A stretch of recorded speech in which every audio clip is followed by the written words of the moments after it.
Okay. Oh, I forgot to send the billboard for Rabin. Okay. There were too many things to do for this thing, but all right. So we will We are live streaming, okay? yeah. Okay, welcome ladies and gentlemen. Namaste, assalamu alaikum, good evening, good night, and good morning. I have to say all of these greetings because there are people here from different time zones and all parts of the world. And we are so fortunate. Every time we have a program, without fail, every single program, we have people from far and wide. It's not confined just to the Caribbean. So today, March 24th, is a significant and auspicious day. Why? Today is Holi Apagwa, the Hindu festival of spring, of harvest, and a riot of colors. And today is also the 13th day of the holy month of Ramadan, as well as Palm Sunday and the 40th day of Lent. Ladies and gentlemen, today also marks the 200th edition of our Zoom public meeting. And we are rebranding from today. So we no longer call it Zoom public meeting, but Shalima is going to talk more about that. And she is going to explain why. So remember that, Shalima. I'm not going to let the cat out of the bag. We wish to sincerely thank all of you who have contributed in whatever way to the success of this ongoing Pan-Indo-Caribbean and Pan-Indian Diaspora Global Project.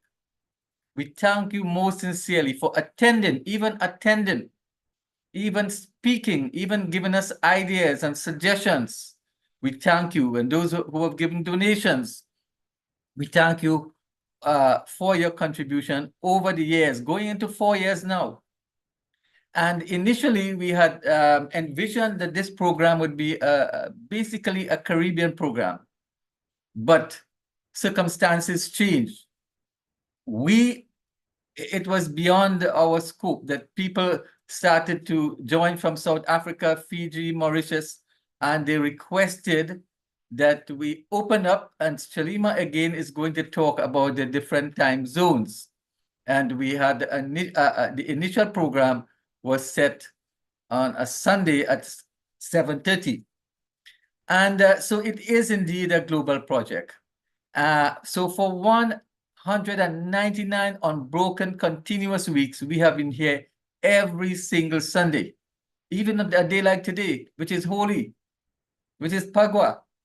Even on our birthday, we are here. Those of us who have to produce and run the program, we are here. Christmas, Eid, Diwali, you name it, we are here. So in the past 3 years and 10 months, getting close to 4 years, we have featured over 840 presenters from all parts of the world speaking on 199 topics. So we have a catalog. We have been compiling a catalog, and we have our research assistants, which I am going to tell you more about later and show you the pictures. We have been compiling a directory, sort of these 840 presenters, their name, their area of expertise, their WhatsApp number, their email address. So if any one of you wants to convene a panel, a webinar or a seminar or a conference, you contact us and we will share our information to you freely. So now I'm going to share my PowerPoint and do my presentation. That was just a preliminary introduction. And so let me see how I share this now. Hold on. Right, so I have to share screen now. Okay, good. All right, so let me go full screen now. Let me see, how do I get full screen? Okay. Right, so here I am. So Shalima, you're seeing the full screen, okay? Yes, I'm seeing it on my other laptop as well. So this is a day of celebration, 200th edition of our Zoom public meeting. And we are indeed very, very happy to reach this milestone. So let me tell you about ICC Indo-Caribbean Cultural Center. This organization started in 2000, and we were publishing magazines. So over that period of time, we produced 40 editions of our magazines. The Diwali magazine every year and the Indian Arrival Day magazine every year for 20 years. And it's available on the internet. You can read the entire magazine free of charge. So we really registered in 2010. Before, we were not legally registered. And we have been producing these magazines. But during COVID, we had to close shop on the magazines because our main source of revenue was advertising, and nobody was advertising during COVID. And so we transitioned during the COVID, when everybody was locked down, an opportune time to introduce this Zoom program. Okay, so why is it not? Right, so we still have the ICCs in operation, the website, and in our website, we promote our books and books that relate to indentureship and its legacies. A nice phrase, which we really stole from AGI, Amina Gafur, the indentureship and its legacies. I like it.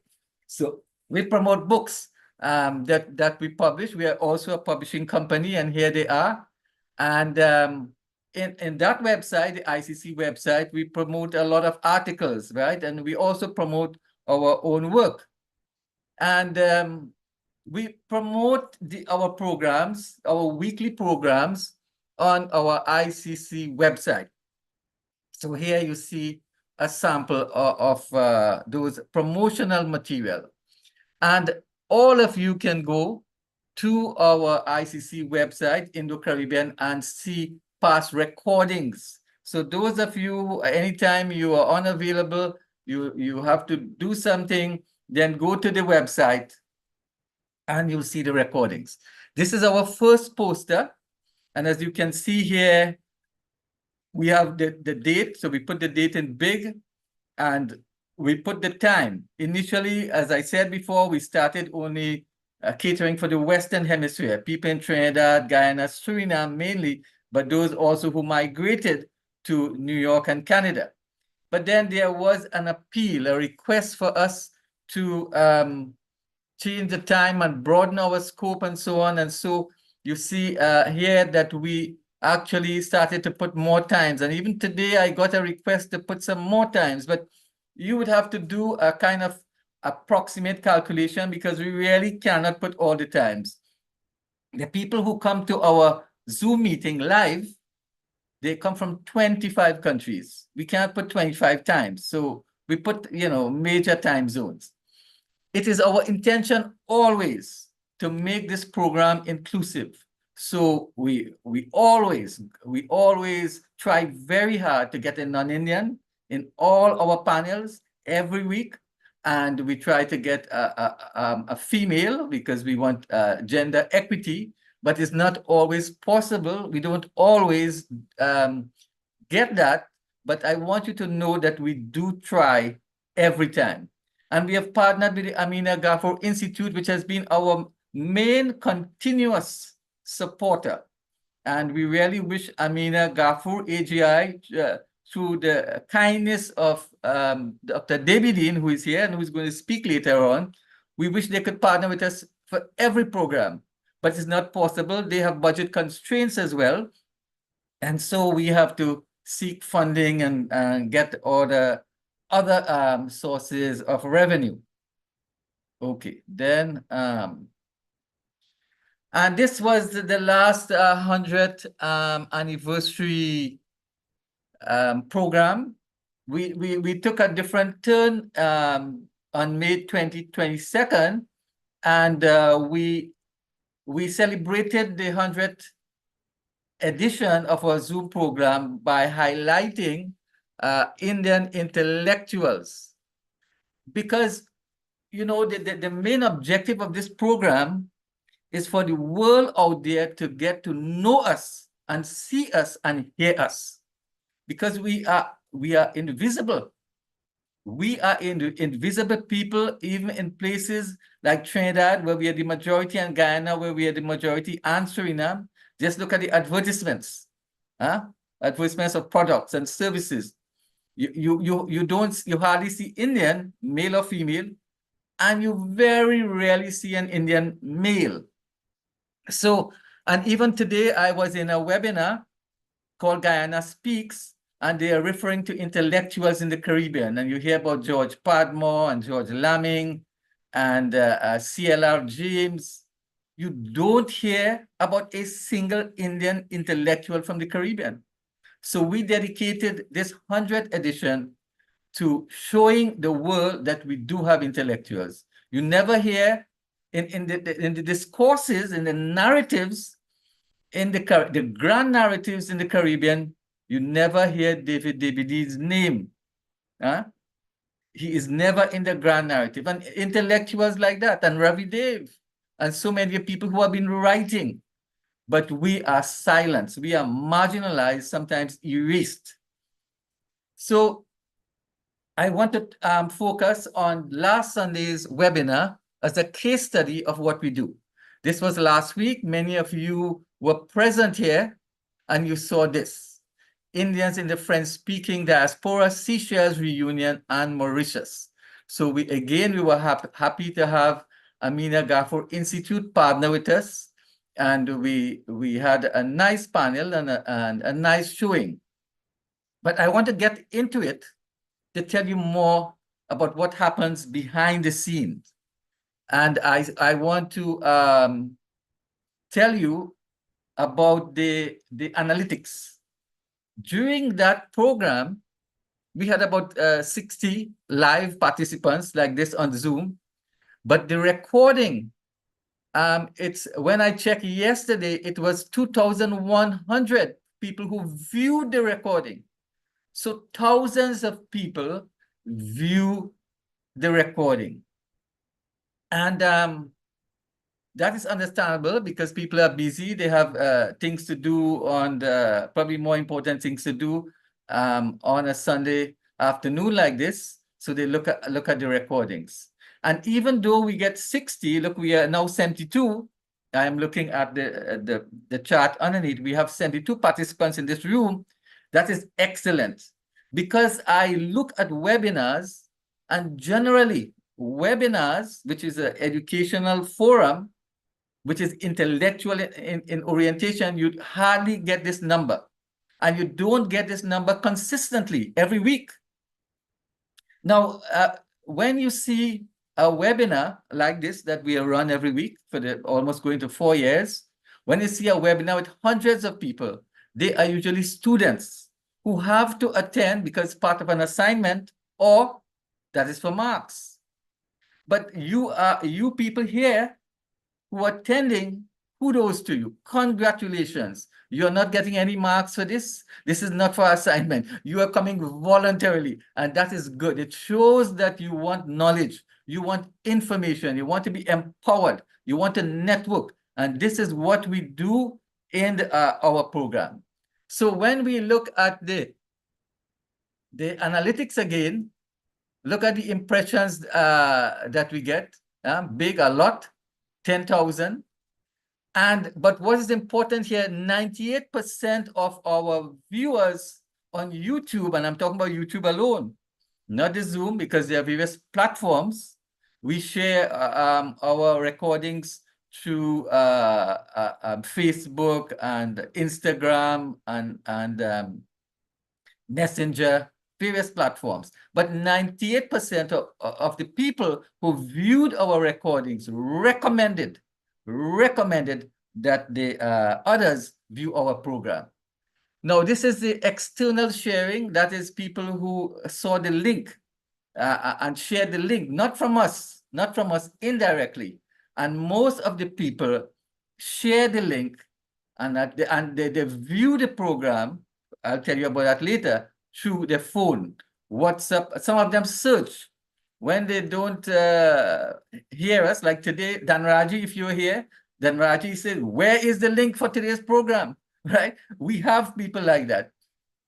We say, I didn't get the link, I didn't get the invitation. So it has become a routine. And WhatsApp is the main platform through which people share our invitations, right? And look at this. So last Sunday's program on Indians in the speaking Caribbean, look at the people who look at the recordings, right? This is old data. This was since Wednesday, so it would have increased. So 80 people, 80 from India, 51 from United States, 31 from Mauritius, 16 from UK, and 14 from Canada. So we can gather this information based on the analytics which our IT people have been able to generate. And I'm going to talk about our IT guys later. They are fantastic, top of the line. They are world class. And look at, if you are analytics again, most people look at the program through their phones. Because that's understandable. Everybody has a phone. You hardly have to go to a computer. When you have to go to a computer, you have to go in a desk and turn on a big device and so on. 256. Some people view our programs through the TV and some through the tablet. So this is these are the analytics. And look at this again. I'm using last week's program as a case study. We had 720 new viewers, new. So those new people here today, welcome. Thank you very much. I hope you stay on for the rest of the weeks and months and years, because we are not going to end this program now. This team, right, strongly supported by Shalima, who is one of the main drivers behind this program. And we have 185 returnees. So returnees, those of you here who are coming regularly, thank you very much again for joining us week after week, because I am sure you have other things you could have done on a Sunday, but in Trinidad, a Sunday evening like this. And so generally, when you look at the analytics by country, right, that was just did a case study there based on last Sunday's program. We have the majority participants from Trinidad, then United States, then India. And I want to commend those people from India who are here with us, who are live. Because why?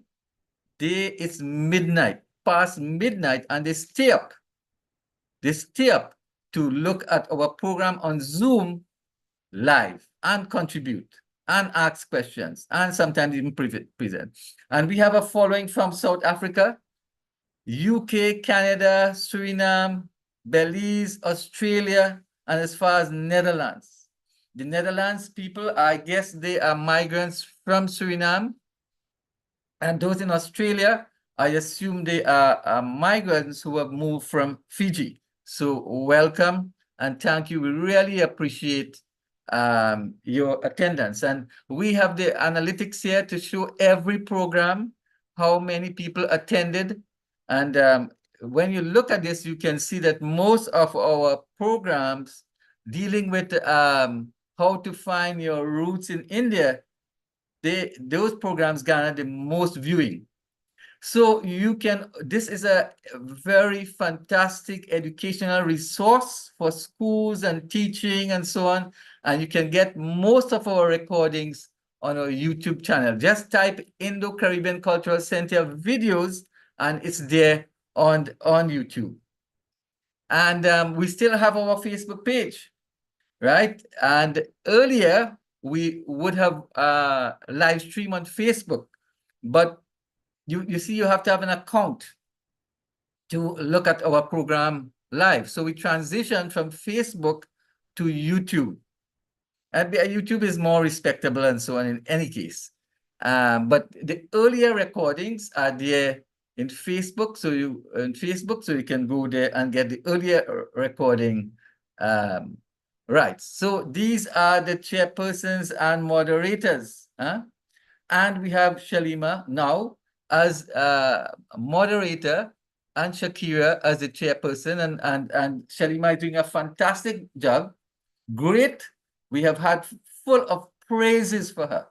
Of course, as with anything else, you have one or two critics, but 99% of the persons like Shalima because she's doing a great job. And I too have, and I'm encouraging her to do workshops on how to moderate. So you can get some income because we here don't get any income. We're doing this voluntary. This is a labor of love. This is community service. We are doing this not for Trinidad and not for the Caribbean, but the global Indian diaspora. And Shakira is doing a fantastic job. But what makes Shalima unique is Shalima is an intellectual. She is doing research.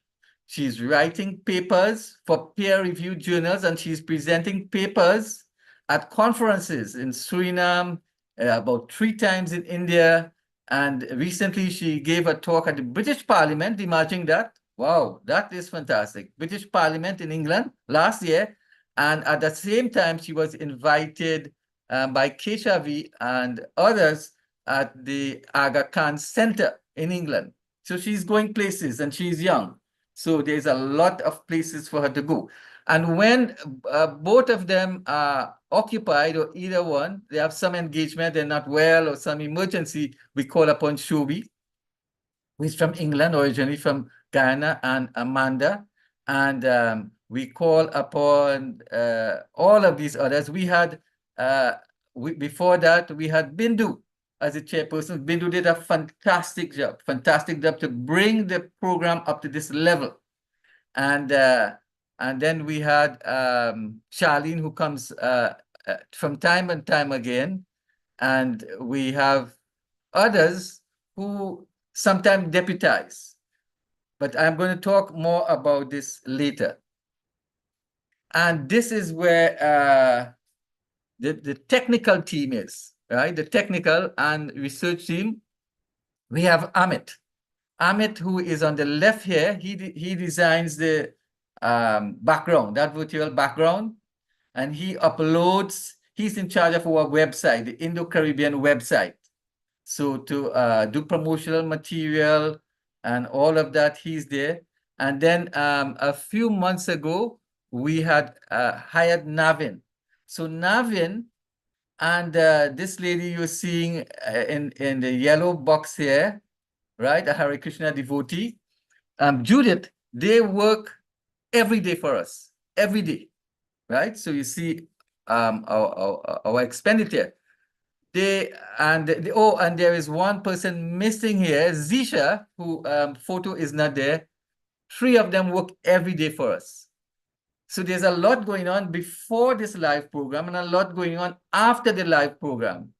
And then we have Ashish, who runs an affiliate paper I'm going to talk about. He is based in India. And we have Navin. Ravin, you always hear, Ravin, play the song. Ravin, do this, do that. So this is the guy, right? Fantastic. And then recently, just a couple, so Ravin right now, he's keeping the trolls out from coming in and showing pornography and so on. That's his job. And he's doing the recording and the live streaming. And then just about a week ago, right, we have Daryl, recently hired to do the posters. So he's there. And then we have Miriam. Miriam does the TikTok. And we have in the blue box there, without the profile picture, we have Zisha Hanuman Singh. Zisha, what is her job? She writes, she is writing, we have been delinquent, badly delinquent, in writing a summary article of each program. We are supposed to write a synopsis in an article form and send it everywhere. So she is doing that. And then we had Judith, remarkable woman, born in England, has taken up residence in Trinidad. And she is a fantastic researcher and writer. She does the grant proposals. We have been applying for grants to fund this program, right? So that we won't have to beg people, individuals like you, to fund this program. And to run this program is less than 2,000 US per program.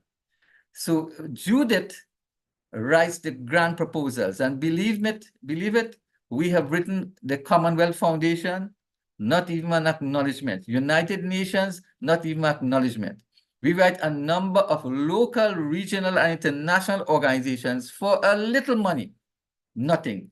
Thank God for David Davidine and the Amina Gafur Institute, who have been our regular supporter.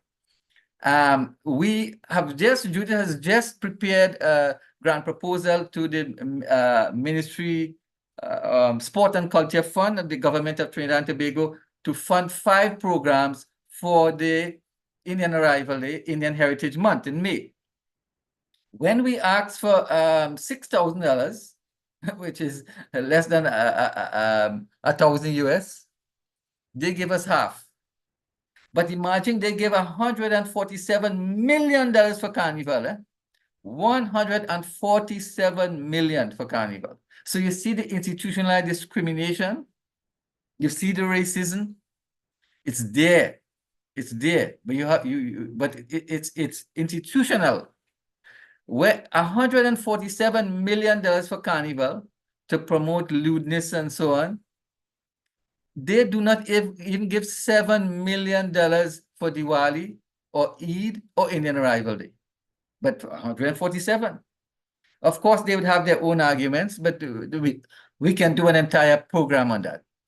And so we are asking for donations, and whenever you give your donations, that is to pay for our Zoom, right?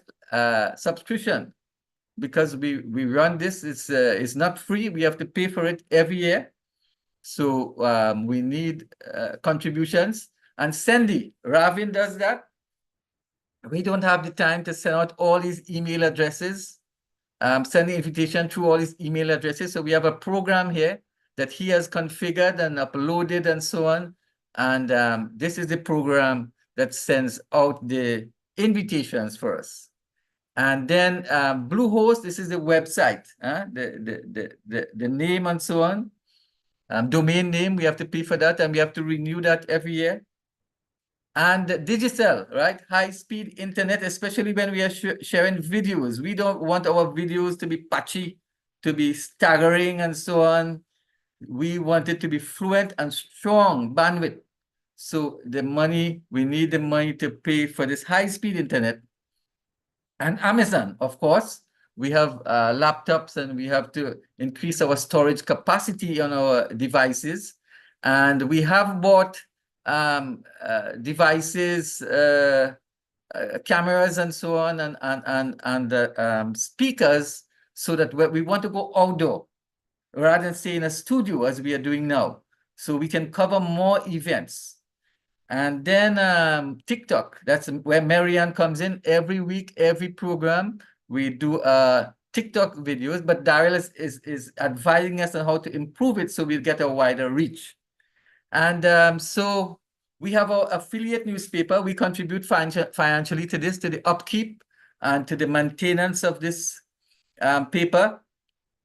And we post a lot of our promotional material here. If you have a book, if you have a webinar and so on, we can do that for you. And this is an amazing paper, Indo-Caribbean.com, but it's much more than Indo-Caribbean. And this paper gets 800,000 views per month, almost 1 million, all over the diaspora.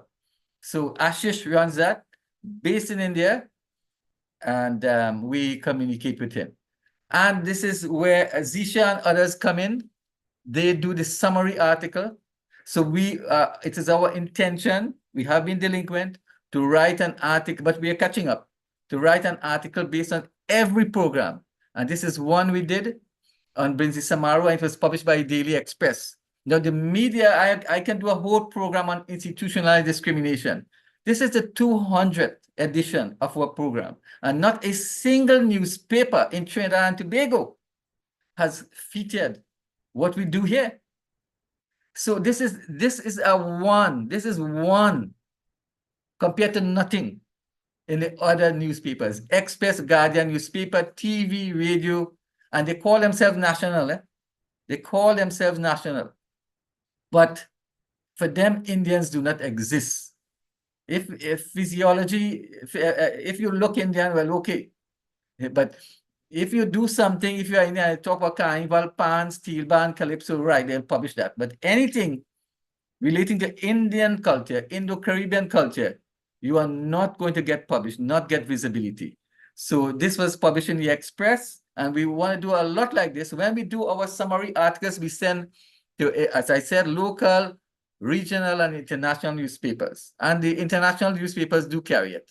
So this is the conclusion, how you can actively participate in our webinar. This is not our program. This is your program, but it is our, collectively, it is your program. And I want you to feel a sense of ownership. I want you to feel that you are part of this and you can contribute to this in all kinds of ways. You can volunteer to be moderators and chairpersons. Shalima and Shakira, sometimes things may happen. They have emergency. They may feel sick. They have some pressing engagement and they can't be here.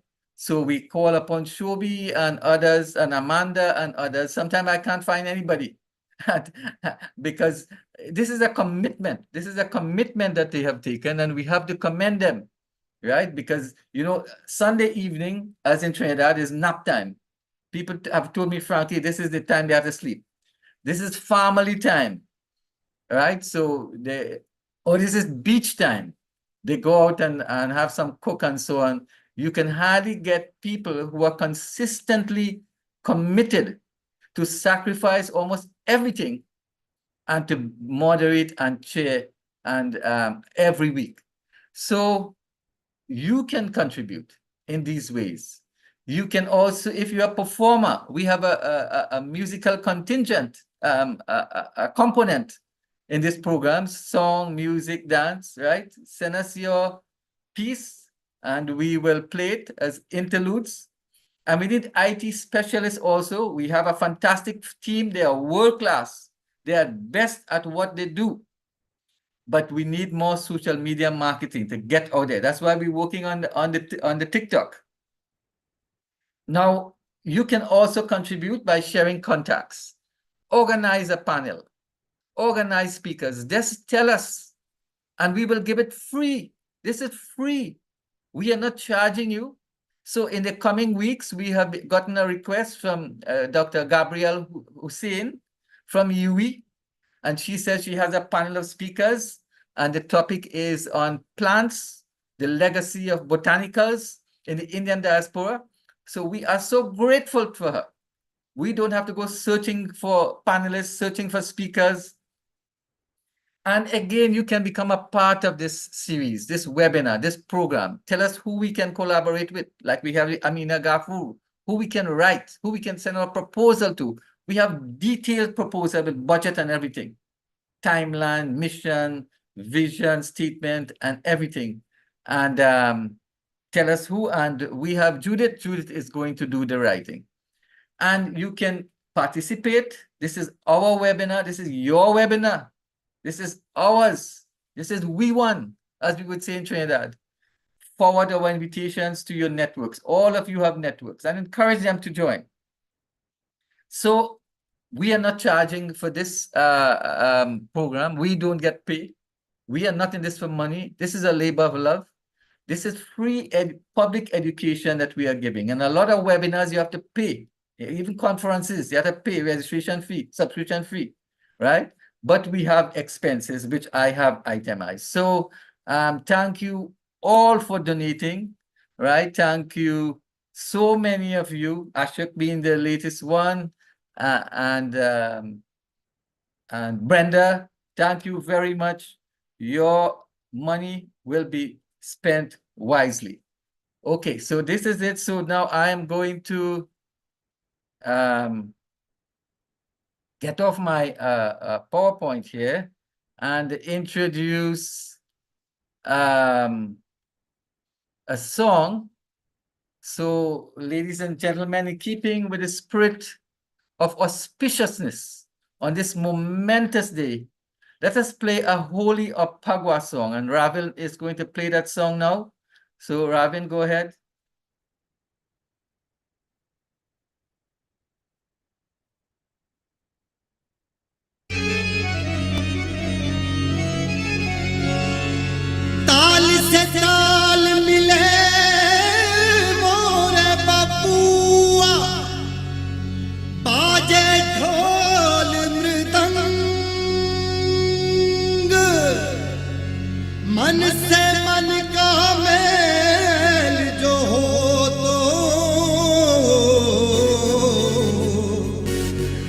रंग से मिल जाए रंग ओ होली खेले रघुवीरा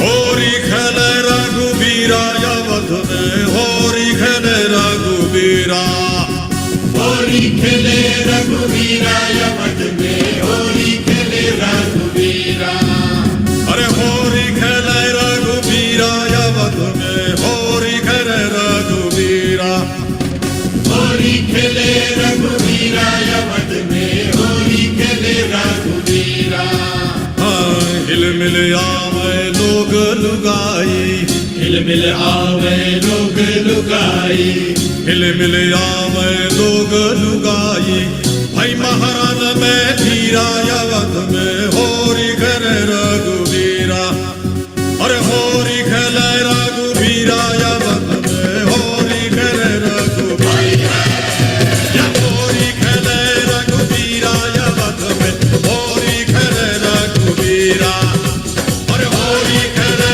रघुवीरा यवत में होरी खेले रघुवीरा हट तलक दिनी दिख तक दल जा जा जा जनन धान दा दिख दिख तक दिनी दिख दिन तो कारे काहे है का जनन धान दा होली दिनी बस दिन बस दुम दिन तरन धान दा तक दिनी तक दिनी तक दिनी तक दिनी तक दिनी तक दिनी तक निकल तक दिन दा तनिक शर्म नहीं आई देखे नहीं अपनी उमरिया तनिक शर्म नहीं आई देखे नहीं अपनी उमरिया 60 बरस में इश्क लड़ाए 60 बरस में इश्क लड़ाए मुखड़े पे रंग लगाए बड़ा रंगीला सावरिया मुखड़े पे रंग लगाए बड़ा रंगीला सावरिया चुनरी पे डाले अमीरा अवध में होरी खेले रघुवीरा अरे चुनरी पे डाले अमीरा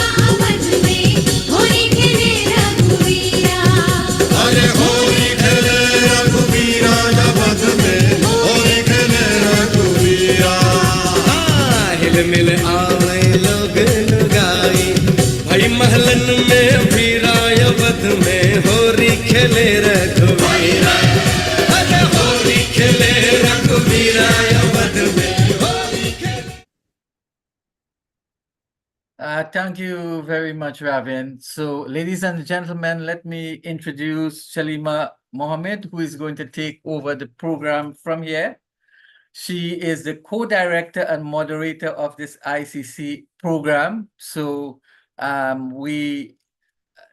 one of the lessons that I want to share with you in making a project successful, whether you're into business or medicine or writing, you have to eat, sleep, think, and dream about it.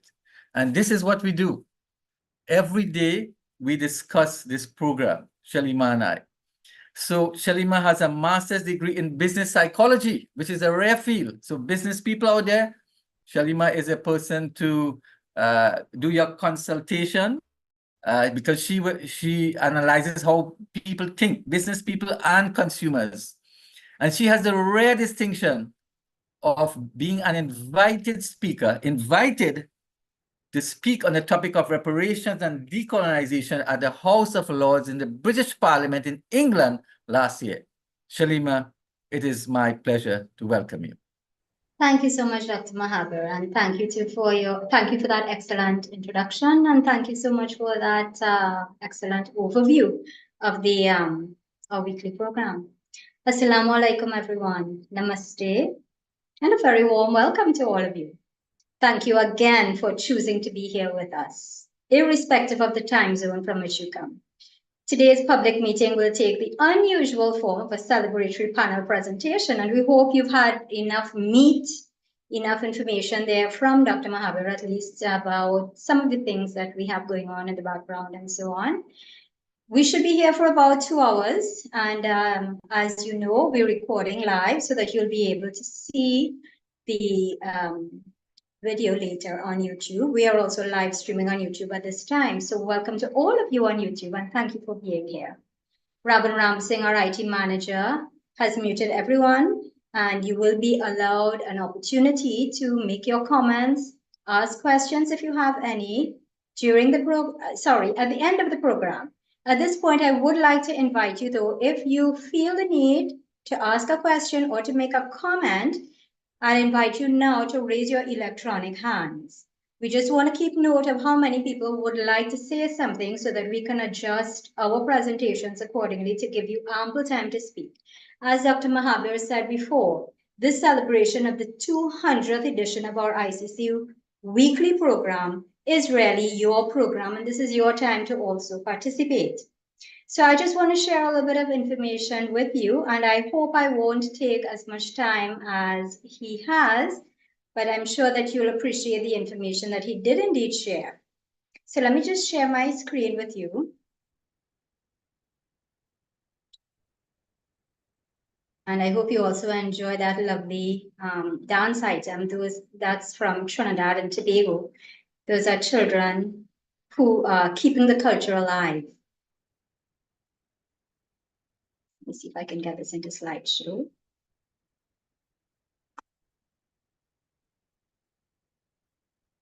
There we go. Dr. Mahabir, can you confirm that you're seeing it, or Shakir? Yes, yes. Okay, Good, great. Thank great. you very much. So I'll just remind you that our real objective in this program is to move the post-slavery Indian indentured experience from the margins to the center of national, regional, and international discourses. We want to provide voice and visibility to people in the Indian diaspora like yourselves on one platform on a weekly basis.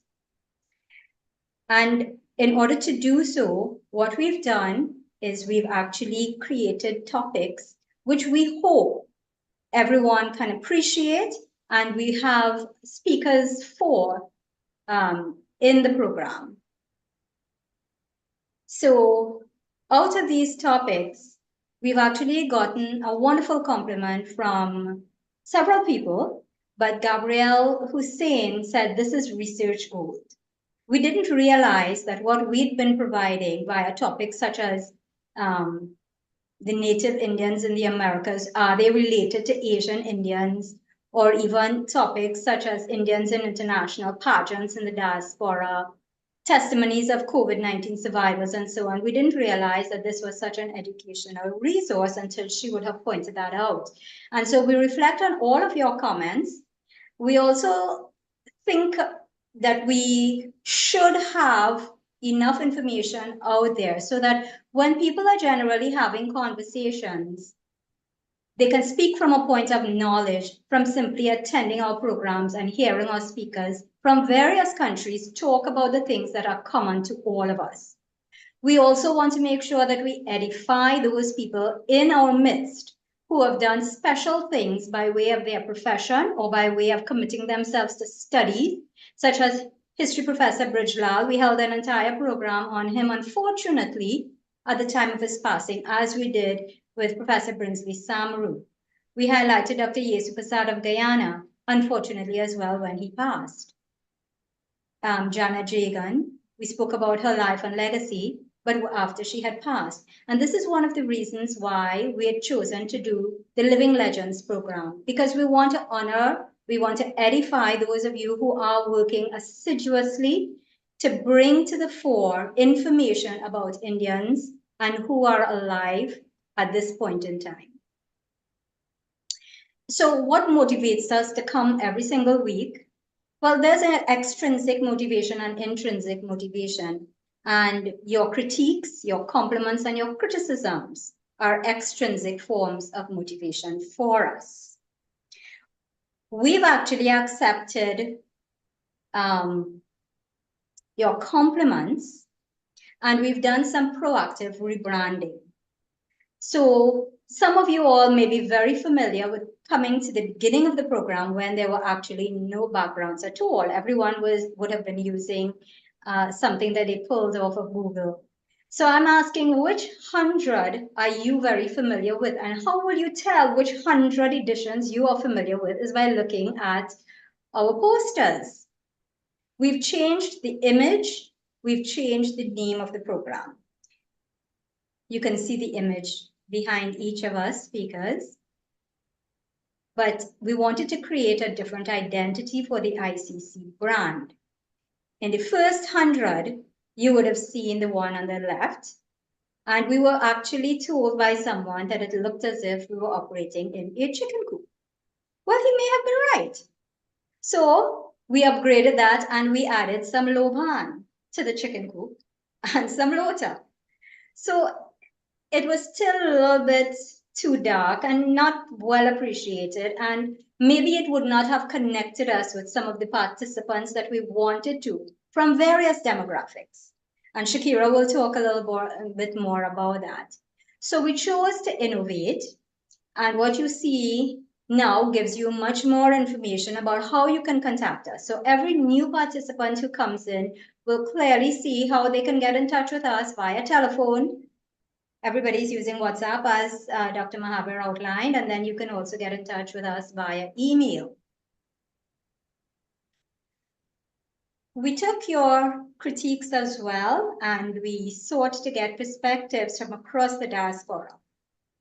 Reason being, we had one very useful bit of information from a very learned participant from a legend, actually, from Suriname. And he was very thoughtful in considering people like those in India, Mauritius, Fiji, and so on, who may not have been able to join the program at our 3 p.m. start.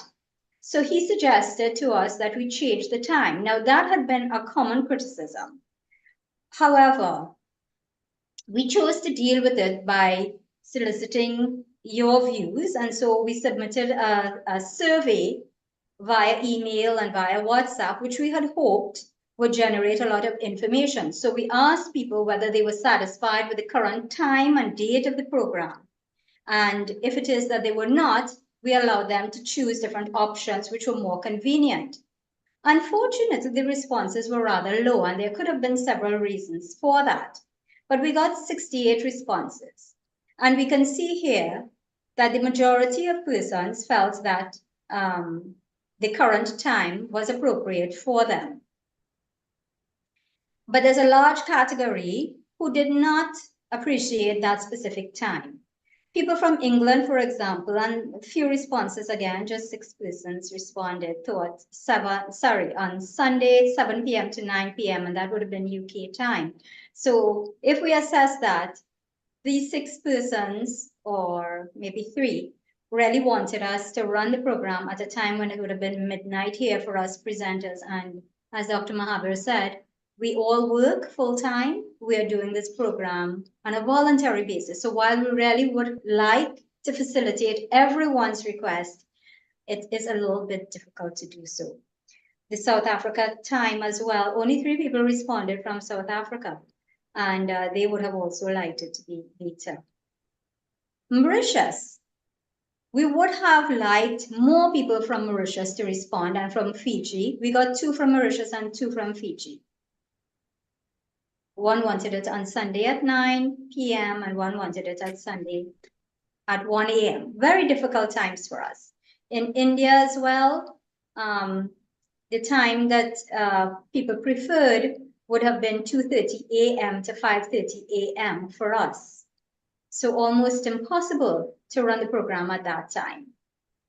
But one of the key things from doing this survey, we realized that maybe just like the program and the topics on some days, people just choose when they want to come based on topics, for example, and they make the sacrifice. And for those of you all who are here at this time, from India, from Mauritius, from Fiji especially, these 3 places, as well as from the UK and so on, where it's very late, we want you to know that we really do appreciate you making the sacrifice to be here with us. Out of the compliments that we've gotten from you all, we were motivated to get together one-on-one in our not-for-profit ICC tours, because we felt the need to build family connections. And indeed we have in some regard. We also wanted to bring participants of the weekly program together at least once for the year if not more often. But during those tours, what we find is that people build long-lasting connections. We formed a network where people understand their Indian identity better. And not only that, we can see, like is the case of Suriname here on the left, we can see those people who preserve Indian culture and the different ways in which they do that. It might be very different from what we are doing. And so we can learn from them. And it allows us, when we go on these tours, to actually expand our network and be an even greater resource, because anyone who would want to learn this special dance that had been happening in Trinidad, probably in the 1940s and so on, but no longer, people who might be interested in studying this would now know, well, okay, we can go to Suriname, people are actively doing it. We do take your criticisms as well, and your criticisms help us to move along in different ways. It allows us to remain humble. It allows us to focus on honoring the memory and legacy, most importantly, of our foreparents who would have taken worse insults than we've gotten sometimes during this program. So those are some of the reasons why we continue to do what we do. And I want to thank you again very, very much for your time today, for your presence in this program, for all the lovely comments that we've gotten from so many of you all via WhatsApp and email and even on the chat here. You truly make this effort very rewarding. And I just want to share with you a lovely song that was done by Muhammad Rafi in 1955, which grounds us. The lyrics of this particular song, Daulat Ke Chute Nashe Mein Wo Chud, really grounds us. And when you hear it, this particular rendition from Imam Inshan Hussaini from Trinidad and Tobago, I hope it shows you how we feel on a daily basis and what we remind ourselves of while we continue to volunteer our time to do this particular work. Ravin, can we have that now, please?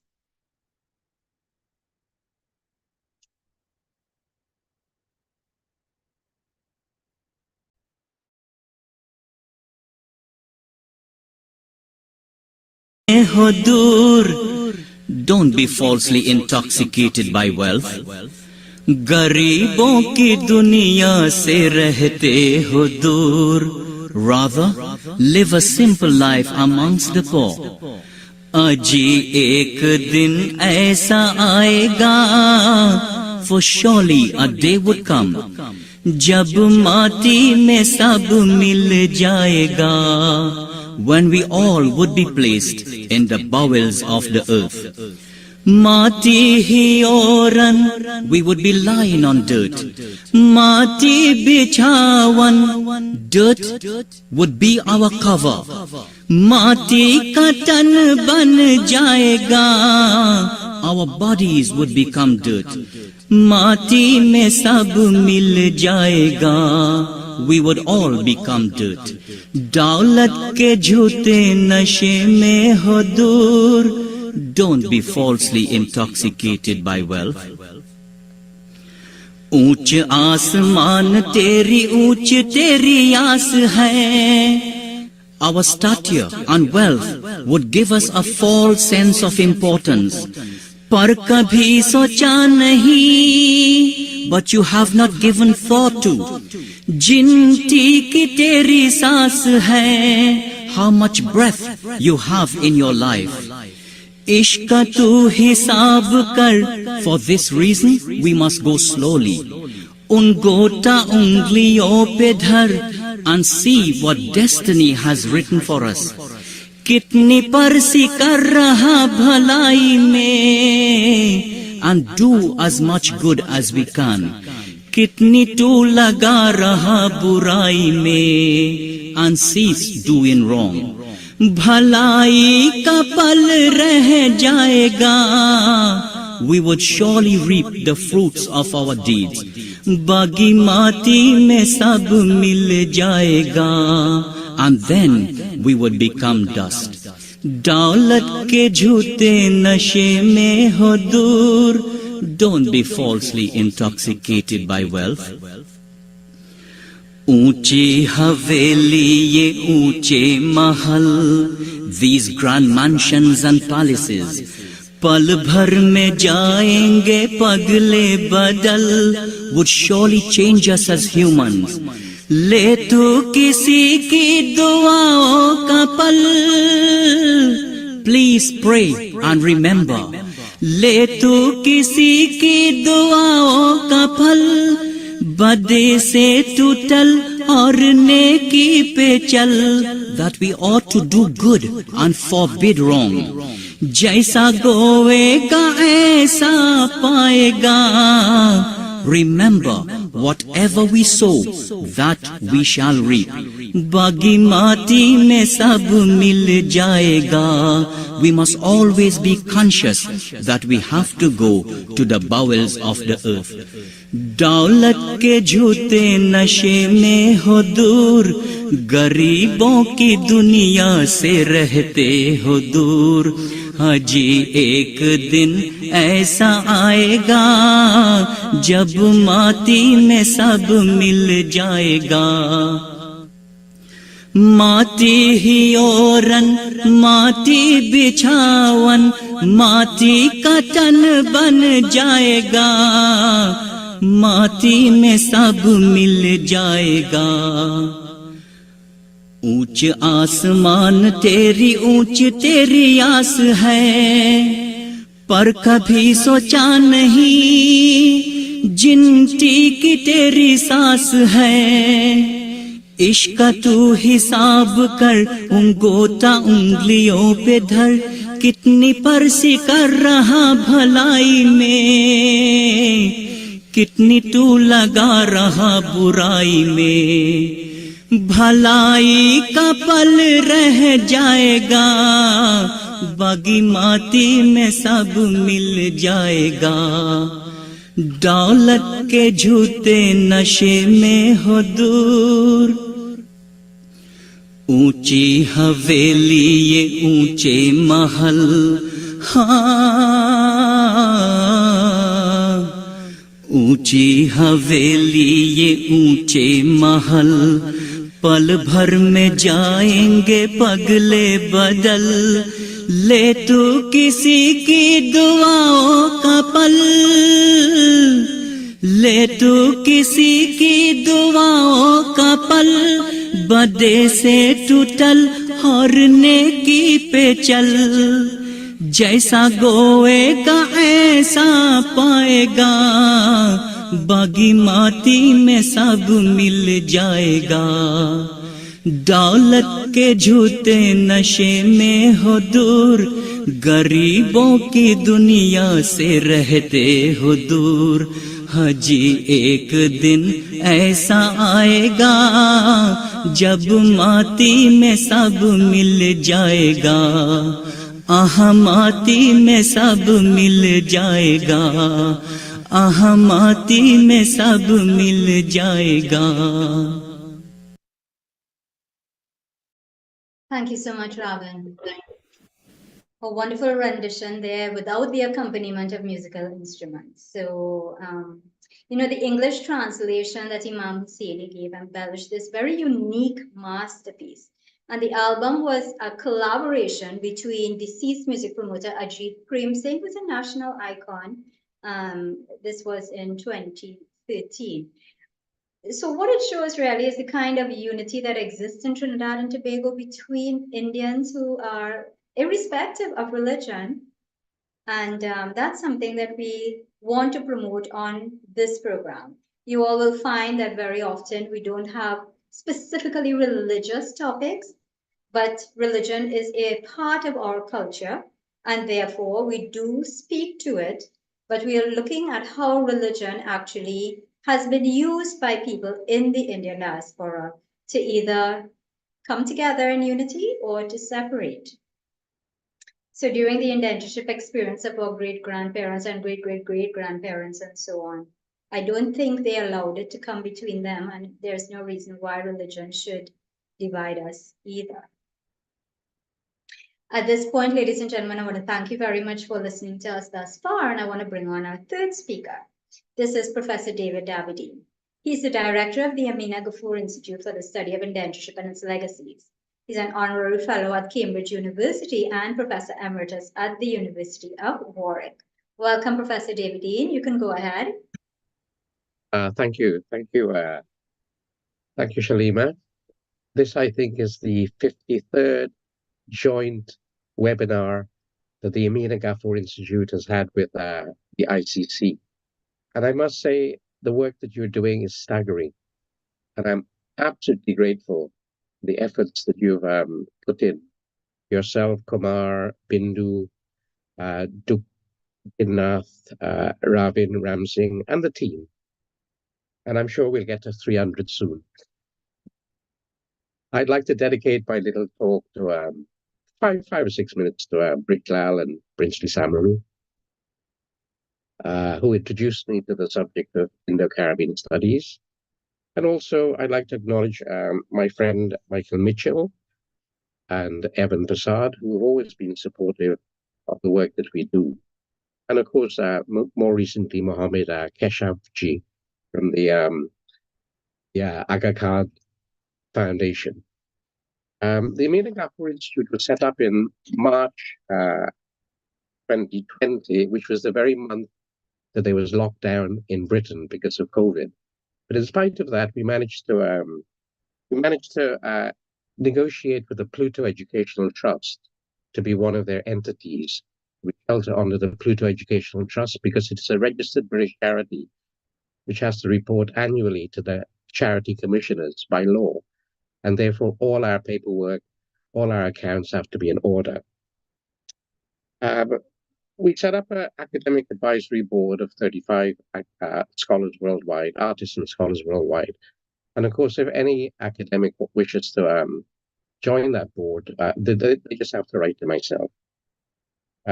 We appointed honorary patrons of some distinction, Lord Parek,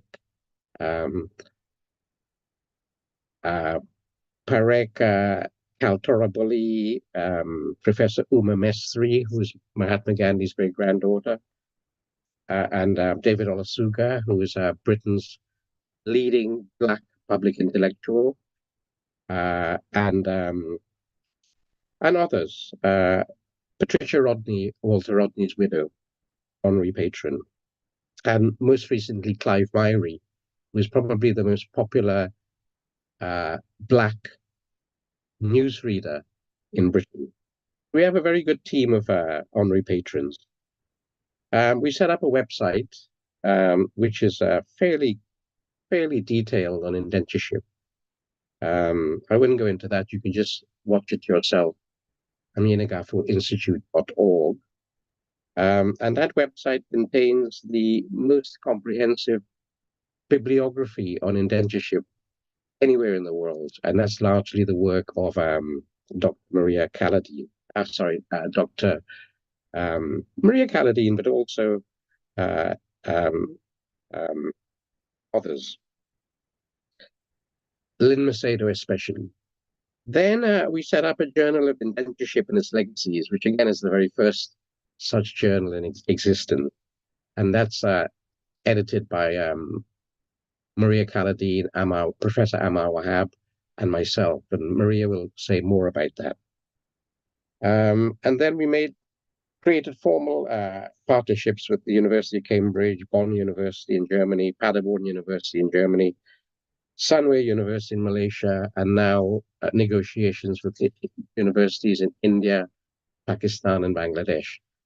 Have formal relationships, and of course a lot of informal relationships with other universities worldwide.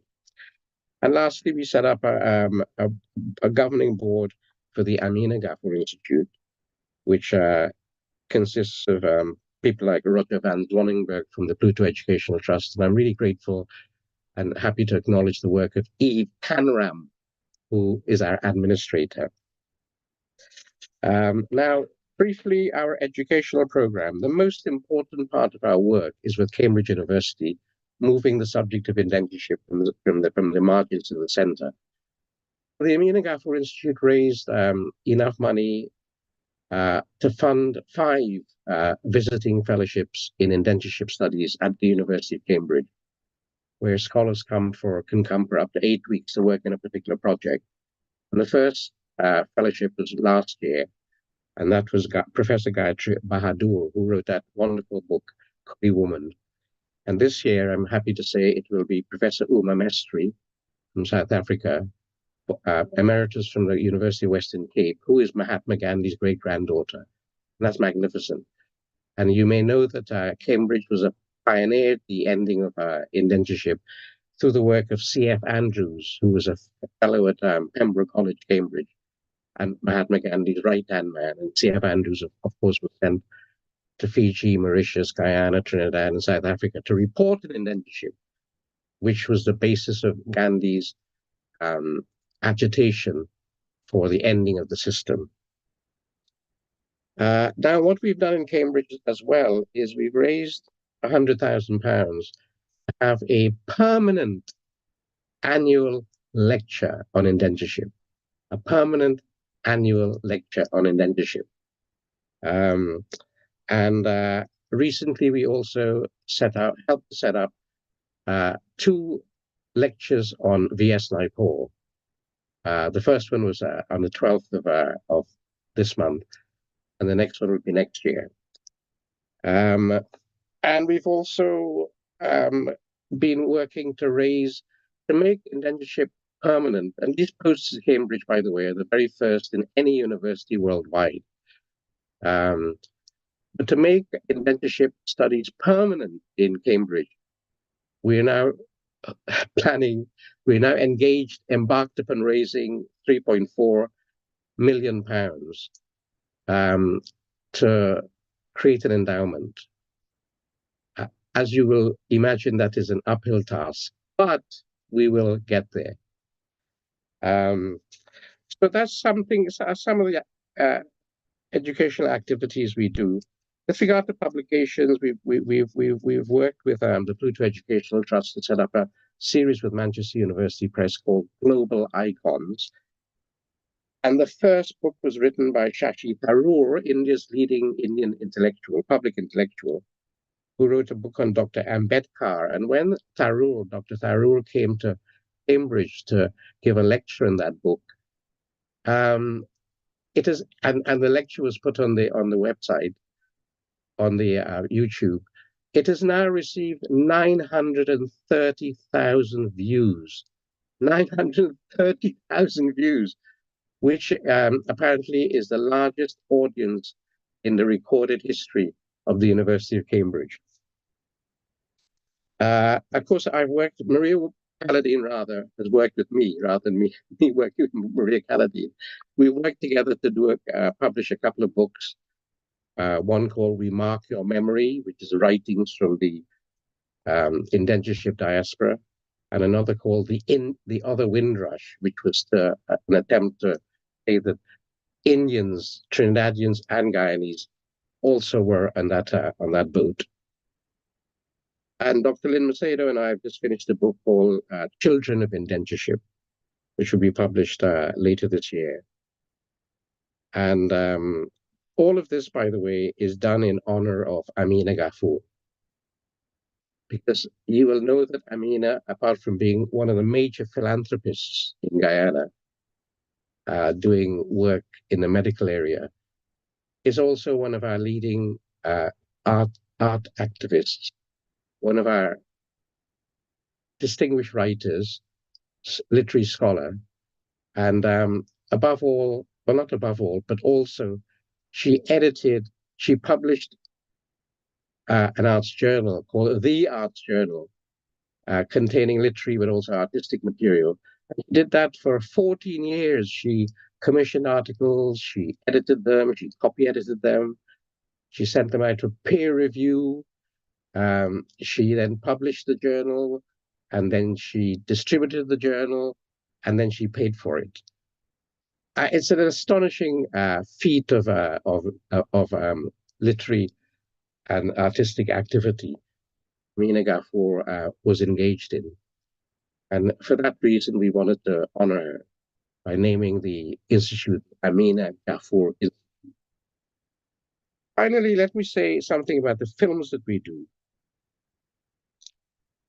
So far, Arlen Harris, who is a former BBC documentary producer, we've worked with Arlen to make many films in Guyana. We made a 45-minute film on Yesu Prasad, a 72-minute film on Walter Rodney. By the way, yesterday was Walter Rodney's birthday. We did a 45-minute film on the plight of the sugar workers of Wales Estate who were made redundant by the last government. We made a short film on the Demerara Bank, and we made a short film on iPed, the microcredit in Guyana. So what will we do in the future? Well, obviously, we have to maintain these core activities, which is our flagship being the website, the journal, and the bibliography.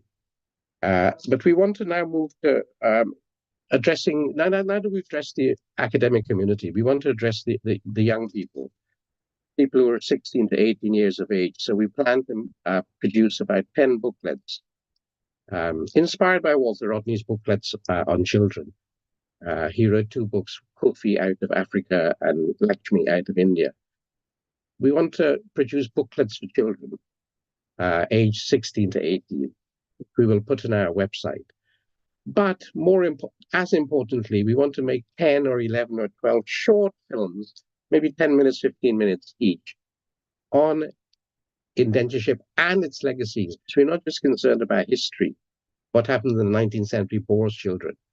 We want to know the impact of the legacies of indentureship, how that system has impacted on our lives today. So that is the work we're doing at the moment, and we will continue to do. And my dog is now barking in anticipation of the presentation by my dear friend Maria Calladine. So I will end there and give the floor to Maria. Thank you.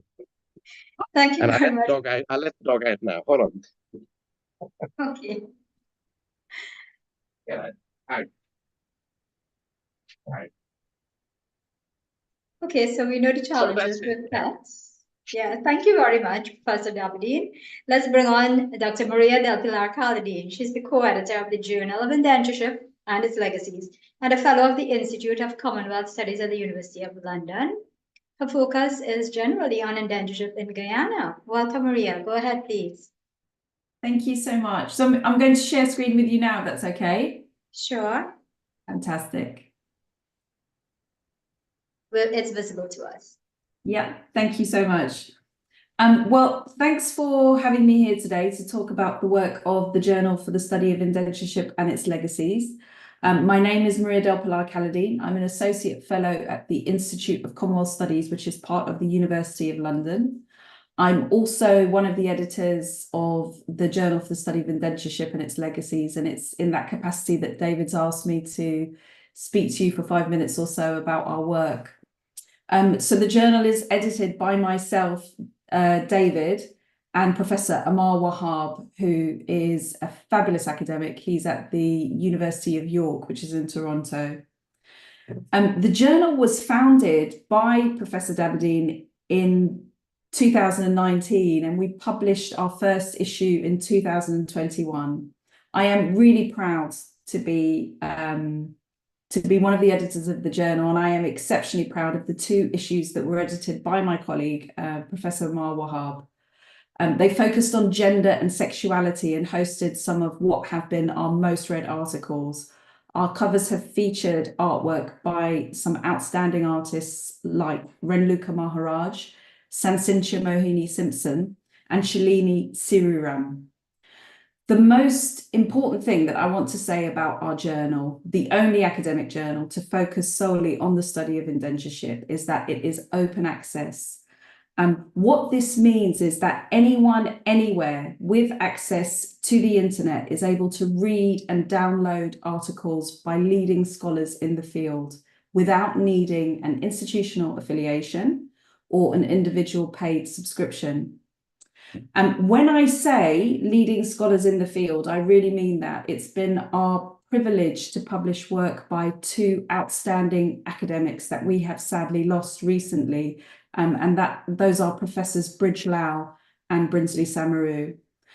We've also published a special edition edited by Professor Crispin Bates, who is one of the leading scholars of the study of indentureship in the UK, and Marina Carter, who many of you will know from her what would have then been considered very groundbreaking work on indenture in Mauritius. That edition was also contributed to by Carl Turabali, and I think the spirit of much of it was in honour of his work and his contribution to the field. What I would like to do today is just give you a brief overview of some of the highlights of our latest issue, which is our 5th issue. And if I could talk to you just briefly about a couple of the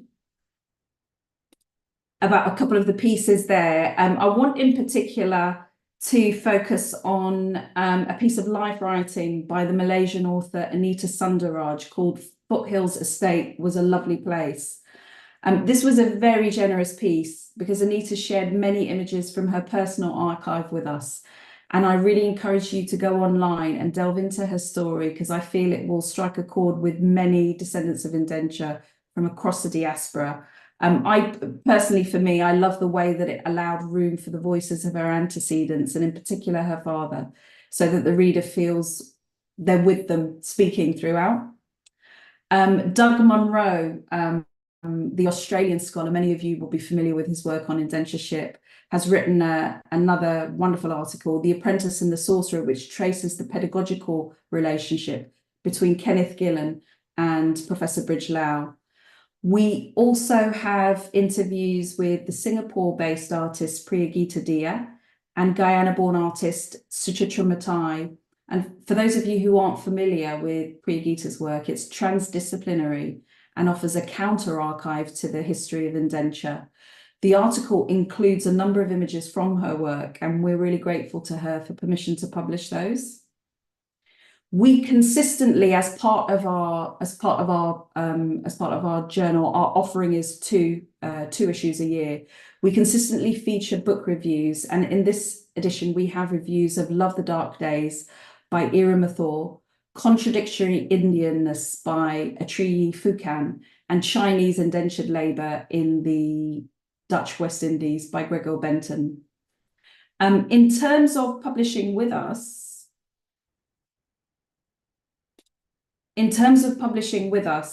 all academic articles are subject to a process of double-blind peer review.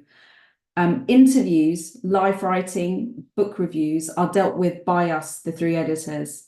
We feature our submission guidelines in every issue. So to find them, you just go to Science Open. Science Open hosts our journal. And if you click on any of our issues, you can access easily our submission guidelines. Part of our mission when we started was to support the work of early career researchers, and that's something that we remain really committed to. So we specifically encourage ECRs working on indenture to get in touch with us if they'd like to learn more about the journey to publication with us. And that's me. Thank you so much. Thank you so much, Maria. Short and sweet. We appreciate all that you shared, and I want to invite the audience to please connect with the AGI and contribute in whatever way you can. They are doing fantastic work as well, and we really need to support each other. Thank you so much. That's my pleasure. Thank you so much for having me. Thank you. So, ladies and gentlemen, we want to turn now to a musical interlude with a locally composed song entitled Chum Chum by sisters Caitlin and Kaylee Sultan. This was produced last year. These performers represent the legacy that Professor Dabdeen just spoke about. These talented girls are a 3rd generation of singers following in the footsteps of their grandfather and father, who are preservers of Indian culture in Trinidad and Tobago and in the Caribbean now. Ravan, can we have that, please? I hope you all enjoy it.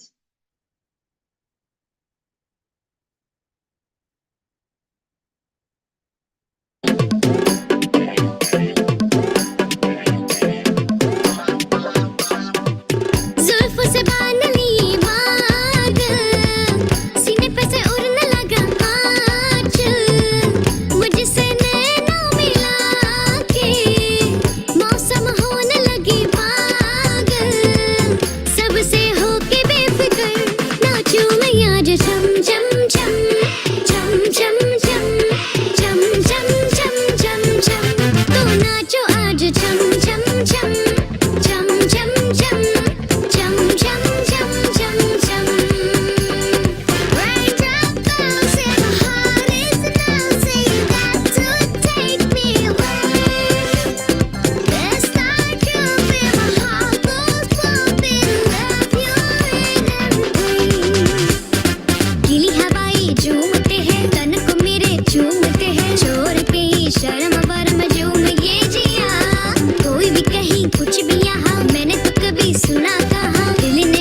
Thank you so much, Robin. So I hope you all really enjoyed that. And MK, when you come, that's Trinidad and Tobago in that video. So I hope you'll be able to have some time to enjoy those lovely places when you reach. Ladies and gentlemen, those children, some that we would like to feature in forthcoming series, and Shakira will tell you a lot more about that. So Shakira Mohammed is the regular chairperson of this ICC ZOOM program. She has a BA in business management and a bachelor's in education with a focus on special needs education. She is entering the field of holistic wellness more recently and is involved in a whole lot of other things too. Shakir, please go ahead. Thank you, Shalima, and thank you to everyone. My name is Shakira Mohammed, and I am reflecting on the past programs, the Zoom Sunday programs. So a question was asked, why do I commit myself to being a part of this program every single Sunday? So what came up for me was that in the beginning, when I was introduced to this program by Shalima, I would view it on the YouTube platform. And then when I initially joined the tour of Trinidad in 2022, that was when it all connected for me. This is where I felt connected to others, the ancestors link, that family connection. That tour brought out for me that oneness and that connection we were all looking for. And as we said earlier, we kept in contact and we have created a family bond with persons we had from UK, we had from Fiji, we had from the US, and we are still connected with those persons. And they join us, they are here now on this platform. And we so welcome them and we so appreciate being with them. Also, one of the connections was when we had the program for Finding Your Family Roots, part 1 and part 2. And that also made me connect more with the persons in this program. And then I was able to say, yes, this is possible, that I can find that link. And a great part for me, for my commitment for joining this program, is the admiration that I have for both Kumar and Shalima and their passion and their commitment for this program that somehow transitioned to me, and I am here. I help and volunteer in coming every single Sunday. So I so appreciate them for having me here.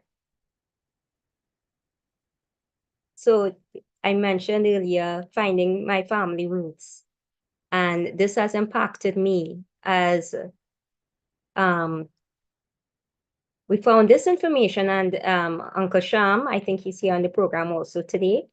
This showed my descendants. This is for the Budley and Budias line, and you can see the name there in the Nasiban, and the family's name is Budley. And this is a female infant, 11 months, from Ghazipur. So be able to find this information now and be able to link my past to someone from and say, this person is real. This is my connection. This is what my father and grandfather spoke about.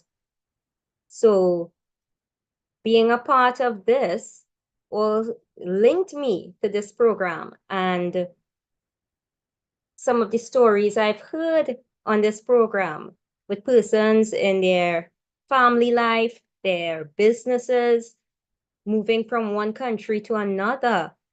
This also connected me to the other presenters and the other guests and in this program. So this map was given where it shows our ancestors. British colonies seeking indentured laborer from Mauritius, 450,000, British Guyana, about 238,000, Trinidad, approximately 144,000, Natal, South Africa, approximately 182,000, Jamaica, 38,500, Suriname, about 34,000, East Africa, 32,000, Fiji, 61,000. So many persons moved from India, moved from one place to another to explore and improve their life and what they left. Why did they leave? Whether it was due to famine or death of family members. So as we are all now in these different countries, and we are all making that connection, and we are looking for the connections with each other, this program has brought me this new family. And with each program that we've had, we've seen new persons. And every time there's a new person's name that comes up in the waiting room, we would get so excited because, and when we click on the name and ask, are you a new person? Or they would put the information in the chat. The first time I'm joining, it's so exciting for us to see that, showing that new link, that new family to be added to this group. And we acknowledge them and we welcome them. And it's so beautiful to see. When we visited Suriname last year, this was also a beautiful connection. This is the women's group that we joined there. And we were treated as long-lost family, crossing the oceans. And we had a beautiful time there. At this point, they did a cooking session. And we were just talking about the connection between the similar cooking practices, using the local influences, the local foods that were there in each of our countries, yet the cooking practices were so similar. And we so appreciate and can't thank them enough for having us join there in Suriname. And we so look forward to everyone building these new connections now as we go forward to our new course in August. So we look forward to everyone joining that tour in August, building more and new families. So now we introduce and we are rebranding. So the Thought Leaders Forum for the next 100 programs. We introduce these categorization of topics for the new program arrangements. And we have our conversations with elders. Those are persons 80 years and over. And for each time that we have these programs, this one generates significant interest when we hold these programs. We have a picture here. I hope you can see her clearly. This is Aji, the top picture. And then we have Zarina. I think she's on the program also. I saw her name. So welcome. And they are over 90 years of age. Absolutely beautiful persons. So we want to have these conversations with elders before they pass on. Their stories are so important. When we have these programs, their family members join and you can feel the excitement from them. Look, grandma and grandpa are going to be on this program. And they join, and the information that these persons have are so wonderful. It's everyday life. It's their everyday life. But for us, we see the similarities that our grandparents would have had, our great-grandparents. And they're in the link, no matter what country that we live in. We also are introducing our dialogue with youths from 5 to 35 years. So hard luck if you're 36 and above. As we saw with Caitlin and her sister. These are where these youths are so vibrant. It's a different atmosphere with them. They have brought out a wealth of information. They are showing their roots, yet also bringing that new dynamic within the culture of the country that they live in. We have our living legends and icons, and these are persons who have dedicated their profession to the study and the promotion of our Indian identity. So we have already had 2 programs with our living legends, and we look forward to continuing with these icons. We have our history, culture, and arts. That's our families in Indian culture. And our Thought Leaders Forum, which is our intellectual and current issues affecting our Indian diaspora. And we have our pioneering sons and daughters of the Indian diaspora, new innovations, new inventions from these persons, whether it be tangible or intangible. So each topic we have labeled here is thoroughly discussed and agreed upon, and it links the Indian diaspora in the past, the present, and the future generations. And we want to show appreciation to all the demographics and age groups, and we are presenting a holistic program for all of you. And we are so appreciative of your continued participation and your support, and we look forward to our new 100 programs. So we want to thank everyone for being here with us. Thank you so much, Kieran. And if you are 36, it's not necessarily hard luck. We might accommodate you as well. Thank you very much. So, ladies and gentlemen, it's your opportunity now if you would like to speak, and I'm aware that Mr. Mohammed Keshevji is waiting to speak. MK, please go ahead, unmute your mic. Okay, can you hear me, Shalima? Yes.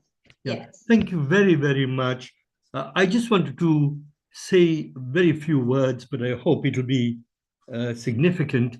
Firstly, I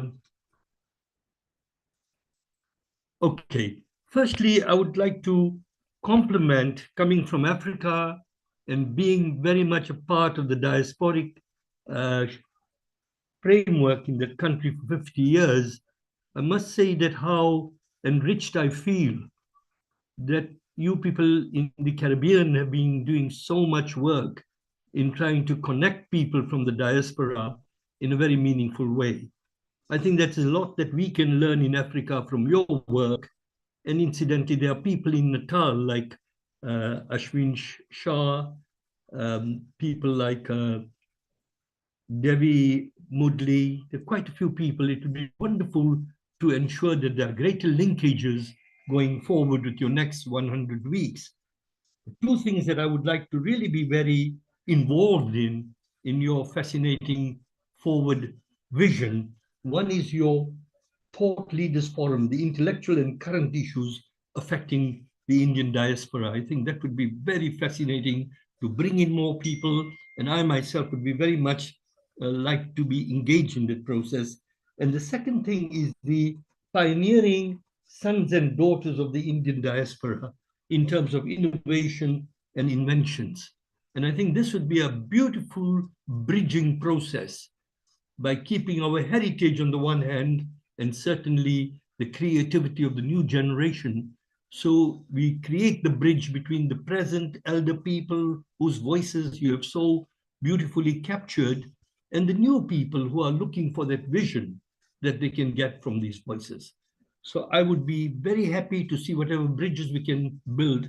And I'd like to thank David Dabadine, my dear friend, who, when I met him the last time in London, was so inspiring about what we can learn from other parts of the world, from the work you people have been doing in the Caribbean. And that's where I would like to just end what I have to say. Thank you very much. Thank you so much, MK. I'm glad that you've gotten from Shakira's presentation, in fact, exactly what we are trying to do moving forward in the new 100. So We're going to have subcategories in there. And as usual, we invite you as well as the other members who are here. Please continue to share with us topics that are of interest to you, instances in which you would like to speak and things that are important to you, so that we will go ahead and we will include them. But we have those special categories because we want people, especially our sponsors, to know what their money is going into.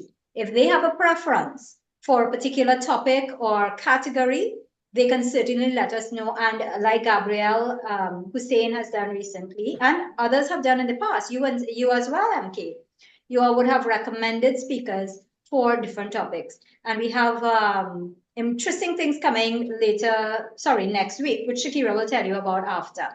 Thank you very much, MK. I see Uncle Sham has raised his hand. Welcome. Unmute. Yeah, here's unmute. Thank you. Let's see if I can show myself. Okay. That would be nice. Yeah. Well, I didn't put on too much makeup today, but Oh, shucks. yeah. You But don't need it. anyway, congratulations on 200. Could we call this a bicentennial or by something, but whatever it is, it's 200 programs. So that's a very, very intriguing milestone, and future wishes for the future for better programs. As far as, not better, but more programs. What I would like to see, and it started with the program on roots, and forgive me from talking about roots again, is that as I go through the documentation in Trinidad of our arrivals from India and so on, there are gaps in the whole process. There are many ship registers that are missing and so on. Those ship registers contain vital information on each indentured Indian, like you all showed with Nasiban a little while ago, the exact village from which they came and so on. If we compare that with present day immigration, a family like mine, I'll use my family for example. Two brothers went to England, two sisters went to Canada, one to New York, or two to the States, I should say, and so on, out of a family of 9. I am sure that during indentured times, I know that this happened. Brothers or sisters or siblings on the whole went to different diaspora countries.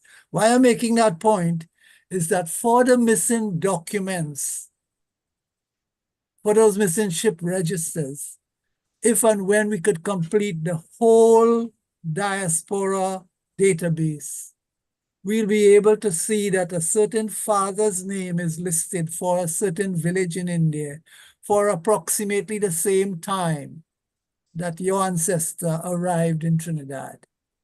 And so we'll be able to, and if that ship is missing, the information will be in our general or roll book registers. If that ship is missing in Trinidad, like the Moy of 93 with Hans Hanuman Singh's grandfather coming and so on, when those ships are missing, maybe a brother to that grandfather went somewhere else.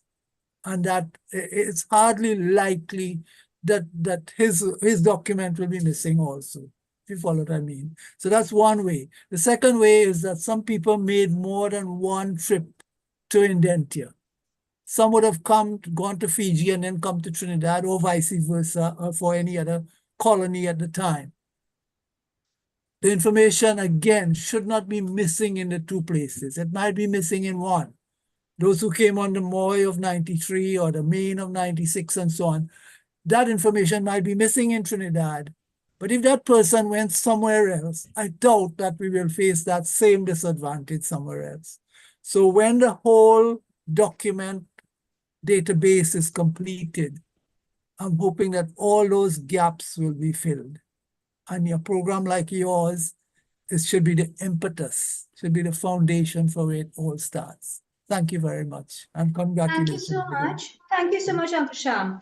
The thing about it is the work that Farid was here earlier, Farid and Dave Baburam, and they are doing in Suriname, along with Professor Murat Hassan Khan and Noor, remind me, is it Vijaya Tilak from Mauritius? Yes. Right. So the work that they are doing we need to pull all of you all together so that there can be collaboration and we Yeah, could figure out. could I always say also say that I have on my own from the Trinidad point of view, we have started some work in Lucknow and so on, but it's so painstakingly slow that I feel the documents are there because we have found about 50 of those missing documents, 50 people, but we can't seem to move anymore. Like we are Okay. stuck in concrete, you know, so. Okay, so then we'll Hopefully get in with a bigger touch. effort by a wider Mhm. cross-section of the world, we might Sure. be able to make that kind Sure. of So head. we have connections with the Gurmatiya Foundation based in New Delhi, Dilip Giri, who is doing the work on the ground to actually find people in the villages and so on, the addresses and so on. So perhaps he can be of assistance to you. So we'll be able to connect you all and take it forward. But I You see, hear you. yeah, one thing again, just before I go, to find those people in the villages, we have to have the document first. So we can't put the Yes. horse before the cart. You can't do that. We have to find you know, we Right. have to find it Right. in that So order. Dilip has been instrumental in that as well. Okay. Yeah. So we let you chat with him, and you all can forge your way forward. Okay. Great. Thank you so much. I understand that Dr. Farooq Topan is waiting to speak. Yes. Welcome. Well, just very briefly, among the topics which Shalima had listed, perhaps one could be literature. Literature in both senses, fiction as well as non-fiction. And I think, for instance, Walter Rodney was in Dar es Salaam in the 1960s. He has produced work in relation to that. And therefore, and then you have Moez Osanji, who has written on East Africa in fiction. And you have, therefore, these connections in literature. Perhaps later on we could have a panel on simply identity through literature, just Indian identity through literature. Yes, actually, we have thought about it, and we will have some books being presented in, I think, 3 weeks from now, if I'm not mistaken. Literature is categorized under history, arts, and culture. So good. we have indeed thought of it, but thank you very much for reminding us, and I hope you will contribute on that program as well. Oh, we'll see. Thank you. Great. Thank you. Okay, I'm seeing Evan. Go ahead, please. Yes, Shubh Holi to all. Good afternoon, Salaam Alaikum, Namaskar. I share the frustrations of Shamsuddin Sahab, listening to him just now, with the inability to find the places of origin of ancestors. In my case, at the level of 32 ancestors, I've been able to track 31 in terms of names, but for only those who came for my ancestors late in 1873 and 1871, I can track them to their village. But those who came earlier, going back to 1846, I just have the names and their caste and name of father, height, but no place of origin. And also here in Guyana, a lot of our documents are not at the National Archives. For example, totally, there were 534 voyages between 1838 and 1917, right? 534, made by 245 different ships. But at the archives, for the ship logs, you know, these would have been in the hands of the captain, prepared in Calcutta or Madras, and then handed over to the British Guiana Immigration Department. There are only 358 voyages represented. So you're looking at like 176 missing. Now, I don't know if this is the case with other former colonies of the British or with Suriname, or with the French islands, if they have so much data missing in terms of the ship's logs. Here in Guyana, we do have lists prepared by the British Guyana, the old British Guyana Immigration Department, of the names of people who landed from 1845 to 1917. So these are being prepared here in Georgetown. Of course, the Whitby and the Hesperus, we managed to get those names from the British parliamentary papers. However, I have always found this thing problematic. Why are 176 volumes missing of logs that were prepared in India? Where are they? They must be somewhere around. They all can't be destroyed. And where are the original documents in India? Right? Because these would have been copies given to the captain from some original ledger book or something in India. Where are all those documents in India? No one can tell me. Okay, so Yeah. Evan, here's what. Those are legitimate questions, and it is a query for all of us. So what we are going to have to do is to schedule a program very soon, and hopefully either in June, at the beginning of June, or late June, we are going to talk about this. Okay, so we'll certainly call you and Uncle Sham and those others who would like to speak to this topic. I understand that one of your relatives is in the group as well, Martin Lachana. He's here. Yeah. I'm so glad. Oh, you're a little muted there, but okay. You're muted. But all right, nice to have you, and thank you very much for being here with us. Thanks for your contribution. So we move on now. Peter would like to say something. Peter, please go ahead and mute. Yes. Thank you very much. Good evening. I wasn't aware that I was signaling that I wanted to say something, but as you're inviting me to do so, I will. Firstly, congratulations on all of you, but in particular yourself, Kumar, G, and Shakira. I think it's an absolutely wonderful thing that you three have led, others have contributed, in bringing alive the various stories. To do this every Sunday is remarkable. I mean, you were giving up your voluntary time, and that's really splendid that you've managed to not be bowled out at 99, but do the 100, and looking forward to the next 100. Reflecting on all the interesting things that I've been fortunate to look in from time to time, the two things that I thought I might ask you to consider. One is Indian contribution and Indian heritage cricketers. It would be good to have people like Alvin Kalicharan, Rohan Kanai, he's still alive, and some of the real cricketers who have made tremendous impact on West Indian cricket and society. Chandapal in Guyana is held as a great hero. So is Kanai. Kalicharan, there was I was sitting with Kalicharan in a car in London, waiting for a ceremony to start. And he was telling me about the awful times he had in when he went to South Africa, how he was almost ostracized for doing so.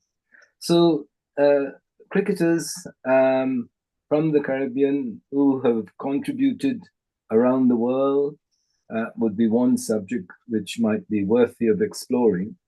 The other, because I was from the Royal Air Force, I joined the Royal Air Force in 1961. I think it would be good to look at the contribution of Indo-Caribbean in the armed services of Britain and the US. My nephew, Peter Ramsroop in Guyana, spent quite a long time in the US Air Force, and there are many others. So those two areas might be worthy of exploring, and I'll be happy to contribute in those two particular areas if those topics were taken up. Thank you very much. Thank you. Consider yourself a speaker, definitely, to speak about cricket. We'll send you the date very soon.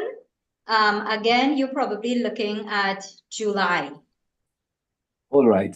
Thank you. I mean, I would prefer perhaps to do the military side first, but cricket, I mean, although I'm meant to be interested in cricket, I take a passing interest because I'm involved in other things. But yes, I mean, let's talk about a timing. Let's talk about cricket, yeah. We're coming into T20 season.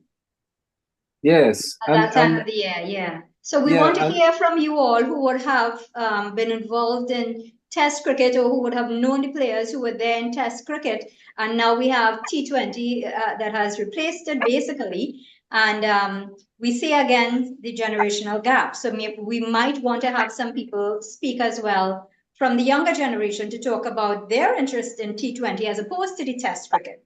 So we'll see how that goes. Yeah, and Clem Sicharan is one of the gurus of the cricketing world, and he's done quite a lot of writing about cricket as well. Yeah, thanks for that, Tim. So, yeah. Excellent. Thank you very much. So You're we welcome. have Mr. John Connolly waiting. Can I just say something very briefly? I forgot to mention, apart from Clem, the Amina Gafur Institute has a young scholar called Ben Jacob, who's written brilliantly in Kanai, as well as in Maharaj and other cricketers. So I think that'd be a wonderful idea, Peter. Yeah. To have a couple of sessions, maybe a couple of sessions in sport, not just that cricket, but certainly cricket. Yeah, definitely. So we'll contact you, Professor Devidine, so that you could give us the contact information. Thanks so much, Professor John Connolly. Are you able to unmute? I don't think he's near his device. I'm He stepped away. I'm asking him to unmute. Yeah, I'm asking him as well. But maybe he stepped away. So we'll end. All right. Maybe after the recording. Yeah. How could we close today without hearing from Jay? But Jay has to be short. Because Jay talks but we long. can't close. Come on, Jay. It would be right. Jay, you have next week to all to talk about. Okay. You will be on next week, yes, but we can't close today without hearing from you. So I'm muted. Briefly. Yeah. No, we're hearing you. You're not muted. You just muted yourself. Try it again. There. Good. There you go. Well, I wrote whatever I wanted to write about the whole 200 years, 200 episodes. Fantastic job. And it gave me some thoughts about what I'm going to say next week. Okay. Because some of the ideas that came out of this will reflect in mine because of the disparity between the Caribbean and the rest of the diaspora. How we are not gelling. And the reason why we are not gelling, we are not speaking with one voice. You know, there's so many things that the British did, the Dutch and the other colonists did that broke us up, and we are not united. And it's wonderful that the Caribbean Indians are sort of not as separated as the others in the other parts of the world. So I'm going to give something next week, and I hope I don't have a boomerang coming at me. Thank you, Jay. Yeah, that's all. Thank you. So great. I'm glad that we helped in some way to inspire what you will be talking about, and we look forward to that presentation next week. Thank you. Professor John Connolly. Can you Oh, unmute, yes, please? he's here now. We missed you. Oh, apologies. Well, thank you so much. I've only started joining in the past several weeks, but just to add my appreciation for what you're doing, for the capacity to connect people in very different parts of the world, and have conversations like this. And maybe just in response to one comment that was made previously, to echo the difficulty archivally of putting together some of the connections across the indenture system, because just as was said, the archival records are all separate. And even just in London, putting that together is not an easy thing to do, but it does seem like there's some newer work that works across those archival divides. And so maybe there'll be some new interpretation as a result of that. Thank you. Yeah, thank you very much. So we'll keep that in mind, and we are seeing that we are going to have to probably run a series based on the interest in this particular area, and rightfully so. So thank you very much for that. Ranbir, very quickly. Yeah, well, Shalima, Akama, great work. Sorry I can't always attend. I always try to. Depends when I'm working, what goes on. I was like to say, look, I think it's really fascinating hearing people wanting to know, connect their past, where it came from. For me, it's easy. My parents came from a village. I've been there. I don't particularly want to go back. If you've been there, you'll know why.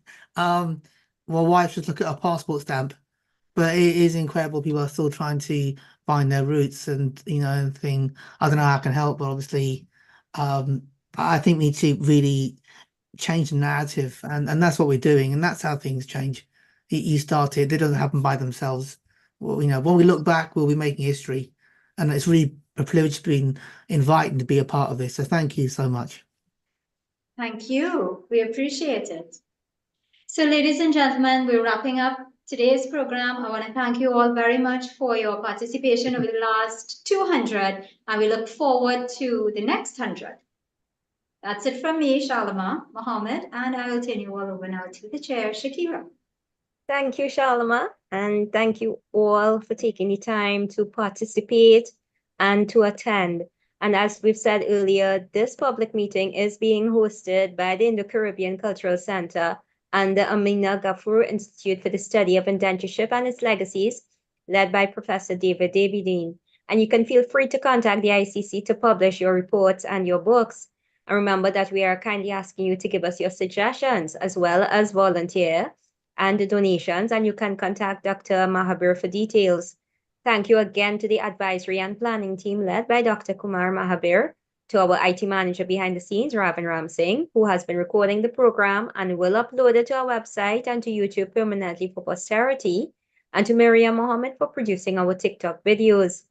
Our topic next Sunday will be constitutional reform for multi-ethnic democracies in the Indian diaspora. So please visit our YouTube channel to see all our past recordings. I am Shakira Mohammed from Trinidad saying goodbye. May God bless you all. Dhanyavad.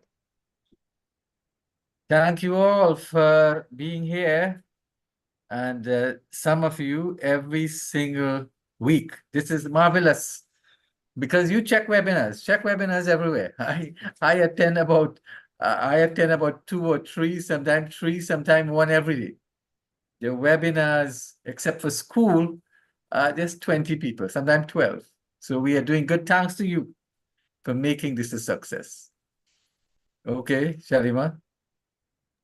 Yes, Anything? so it was wonderful having you all with us. Today is 200, and we'll just get together at some time. And I really hope that you all consider joining us on the tour, like some people in this chat have.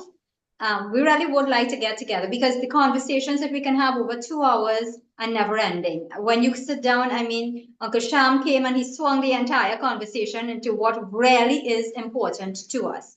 And we appreciate it. When we get together in person, we can have those conversations and experiences shared even more greatly, and we can see how we can progress together as a diaspora.